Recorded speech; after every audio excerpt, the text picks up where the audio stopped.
Este video tutorial es el primero de tres que te mostrará el análisis de la opción de compra financiada para comparar el resultado con el obtenido en el arrendamiento financiero. El objetivo de este primer video tutorial será obtener el flujo que va a desembolsar la empresa en el pago del crédito solicitado y los intereses contenidos en dicho financiamiento, ya que estos resultan ser gastos deducibles. Recuerda que este tema es el de anualidades y tabla de amortizaciones que se revisó en matemáticas financieras en la unidad número 1.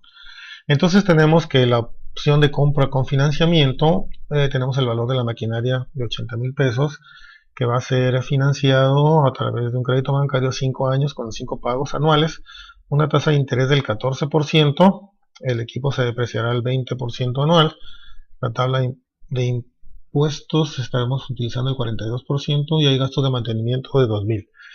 Esta primera tabla es la tabla de amortización del crédito. La modalidad es el pago igual total o anualidad. Entonces empezaremos por ahí, por calcular y encontrar en las fórmulas financieras el payment o pago, dependiendo de cuál es el Excel que tengas. Entonces nos pide la tasa de interés del 14% anual, el número de pagos que también son anuales, y el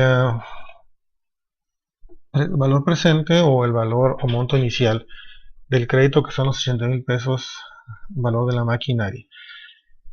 Quiere decir que el crédito se pagará en 5 pagos anuales de 23,302, mismos que los haremos reflejar en la tabla. Truqueamos aquí un poquito para poderla copiar. Entonces tenemos 5 pagos por la misma cantidad. Esto quiere decir que la empresa al final pagará 116,513, que incluye los 80,000 pesos del monto o capital más los intereses correspondientes.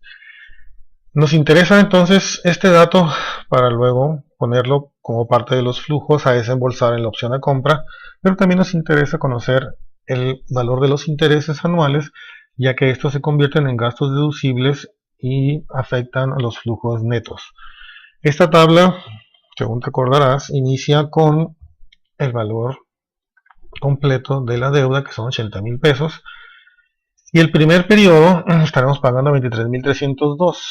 Ese pago incluye abono a capital e intereses. Por lo tanto, lo primero que vamos a hacer es calcular los intereses correspondientes al primer año, si se deben 80,000 pesos al 14%, y sabemos que estos 11,200 pesos forman parte del pago total. La diferencia entonces la vamos a aplicar al abono a capital. Entonces restamos del pago los intereses de 11,200 y así obtenemos que el primer año el abono a capital serían 12,102. El saldo insoluto saldrá entonces de restar el saldo inicial, el abono. Y así tenemos que al final del primer periodo se debe de capital 67,897, que es la cantidad con que iniciaremos el segundo periodo. Y así sucesivamente vamos a calcular el segundo renglón y ya después nada más copiamos para hacer esto más ágil. El segundo año entonces volvemos a calcular intereses sobre el saldo inicial del segundo año a una tasa de interés del 14%. Sabemos que esos 9,505 están dentro del pago total, por lo tanto se lo vamos a restar para calcular cuál es el pago o abono a capital. Como dato curioso, vemos entonces que el abono va aumentando, los intereses van bajando al ir bajando el saldo insoluto. El saldo insoluto del año 2 sería los 67,000 pesos del saldo inicial menos el abono a capital de 13,797. ¿Qué hacemos para hacer esto en Excel muy rápido? Bueno, simplemente copiamos hacia abajo, nada más teniendo cuidado de que hay celdas que no se deben mover, por ejemplo la de intereses, que lo vamos a fijar.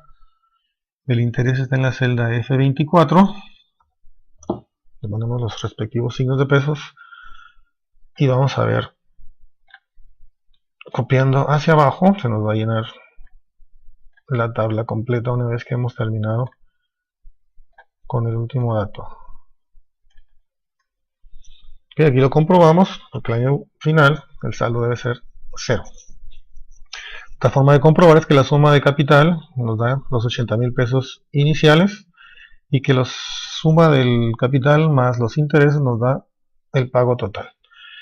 Entonces, nada más como dato apuntamos que lo que nos interesa para seguir adelante con el tutorial 2 sería el flujo de fondos derivado del pago del préstamo, que serían los 23.302 cada año, y los intereses para efectos de considerar ahorro en impuestos.